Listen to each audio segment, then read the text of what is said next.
Benvenuto tifoso azzurro. Iscriviti al canale News Napoli e attiva la campanella delle notifiche per non perderti in prima persona le ultime novità Napoli. Mi sembra di aver letto che lui ha detto anche che non pensano a vincere 4-0, che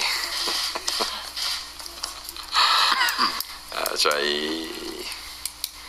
io penso che l'abbia detto seriamente. Se l'ha detto seriamente che non può vincere 4-0, se vuole ne parliamo, insomma, ecco.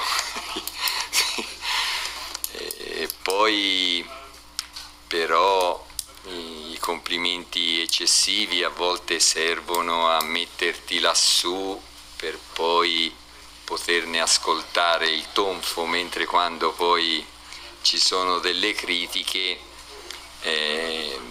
se fatte in maniera corretta, ci si trova sempre gli spunti per andare dentro e per migliorare, per vedere se effettivamente quello che è la critica è corretto oppure no.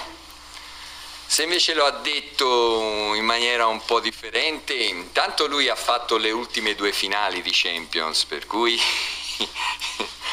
è il più bravo di tutti in assoluto, lui e la sua squadra. E poi si accorgerà quando allenerà il Napoli che nessuno è fesso. Ehi, fan di azzurro? Lascia la tua opinione nei commenti perché è molto importante per il Napoli.